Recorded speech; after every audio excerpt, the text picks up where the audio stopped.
देखिए अब बात करते हैं यहाँ पे टीनोफोरा की।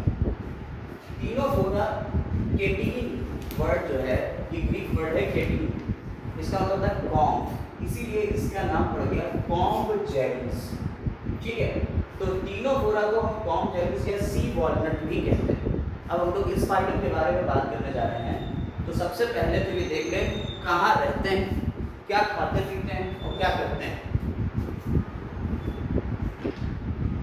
देख सबसे पहले तो हैबिटेट की बात कर लेते हैं, कहाँ रहते हैं। ये एक्सक्लूसिवली मरीन, ये एक्सक्लूसिवली मरीन, जो एक्सक्लूसिवली मरीन वर्ड है ये एनसीईआरटी ने यूज किया है।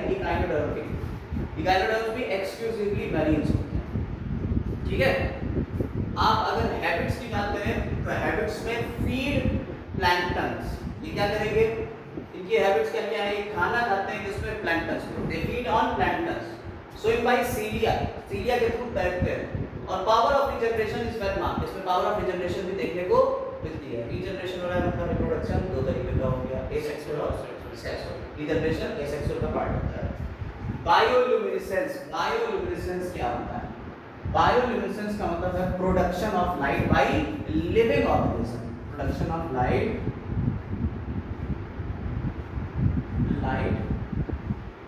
By living organism. ठीक है, चाहे वो पेड़ हो, ठीक है, चाहे वो आपका जुगनू हो।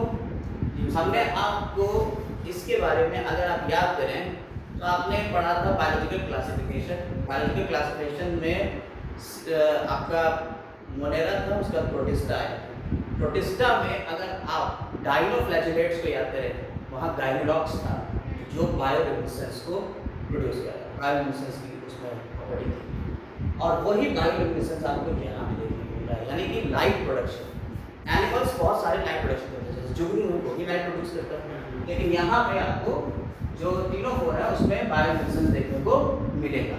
ठीक, वेल मार्क। अच्छा, अब आते हैं बॉडी सिमेट्री के ऊपर। इसकी बॉडी सिमेट्री कैसे होती है, तो ये रेडियली सिमेट्रिकल होता है। अगर आप एनसीईआरटी का डायग्राम देखें तो एनसीईआरटी के डायग्राम में आपको यहाँ पे मिल जाएगा रेडियली सिमेट्रिकल। अगर आप इस डायग्राम को देख पाएँ यहाँ पे तो आपको ये रेडियली सिमेट्रिकल देखने को मिलेगा। ठीक है, ये गोल गोल सा स्ट्रक्चर है। ठीक है, ये गोल गोल जो स्ट्रक्चर है इसे हमने कह दिया है, क्या कहा है, यही है आपका वाटर कॉम्ब जेलीस या वॉलनट, सी वॉलनट। इसमें देखिए 8 आपको ग्रीन कलर की ये प्लेट्स दिख रही हैं जिन्हें हम कॉम्ब प्लेट्स कहते हैं। और ये जो इसके निकल रहे हैं ये इसके टेंटिकल्स हैं।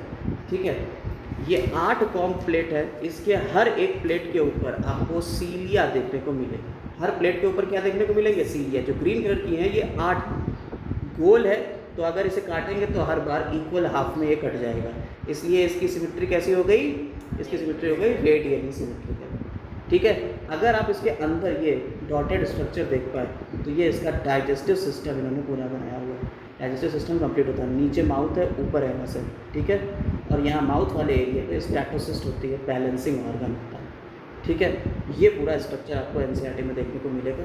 चलिए आ जाते हैं वीडियो पे, देखते हैं यहाँ पे क्या क्या चीज़ें।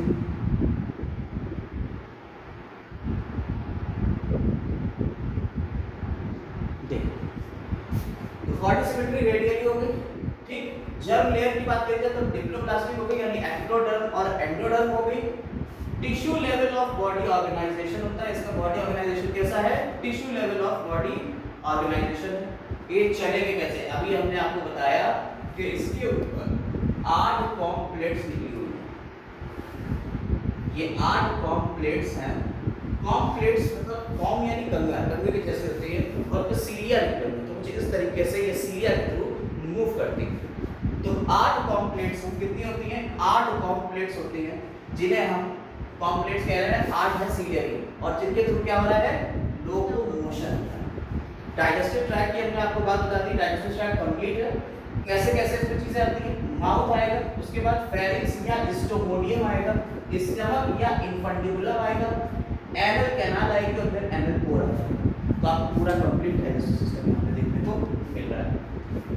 डाइजेशन कैसा होता है, both extra cellular intracellular. Digestion दोनों तरीके का होता है, एक्स्ट्रासेलुलर और इंट्रासेलुलर दोनों तरीके का होता है।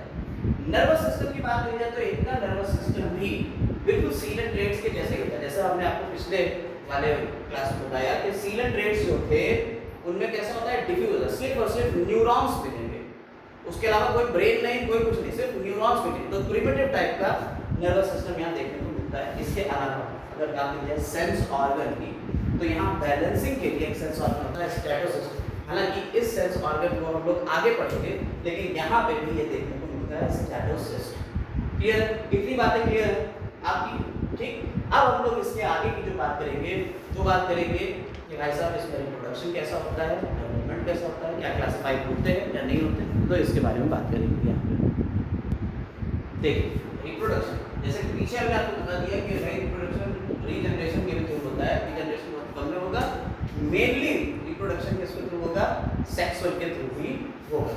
अब अगर बात करी जाए तो रिप्रोडक्शन के लिए इनके मेल और फीमेल दोनों के दोनों एक ही मेल फीमेल रिप्रोडक्टिव ऑर्गन्स किसमें होंगे, एक ही में होंगे, तो इसे कहते हैं मोनोइशियस।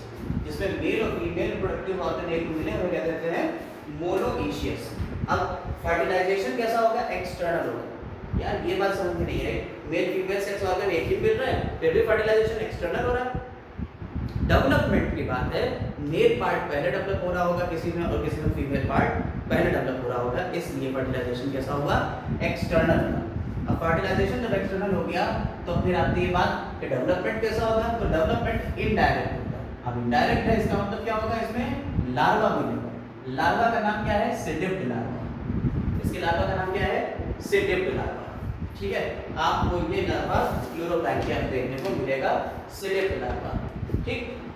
अब इसकी क्लासिफिकेशन की बात करते हैं तो क्लासिफिकेशन में दो पार्ट में हमने इसे क्लासिफाई किया हुआ है। क्लासिफिकेशन हमने दो पार्ट में बांटा हुआ है, एक जिसमें टेंटिकल्स मिल रहे हैं और एक जिसमें टेंटिकल्स नहीं मिलते हैं।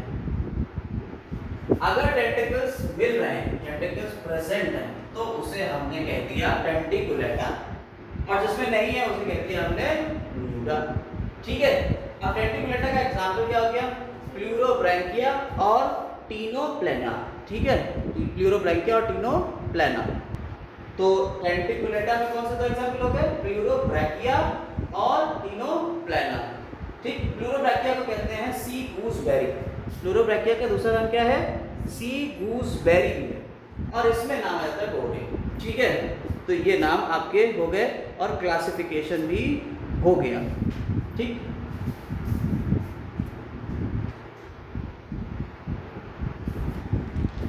ठीक, तो ये आपका क्लासिफिकेशन भी हो गया और ये पूरा इसी तरह से टीनोफोरा खत्म हो। टीनोफोरा बहुत छोटा सा है, इसमें कम बातें हैं, जल्दी खत्म होती है, और इसी के साथ में आपका ये वाला पार्ट भी खत्म होता है।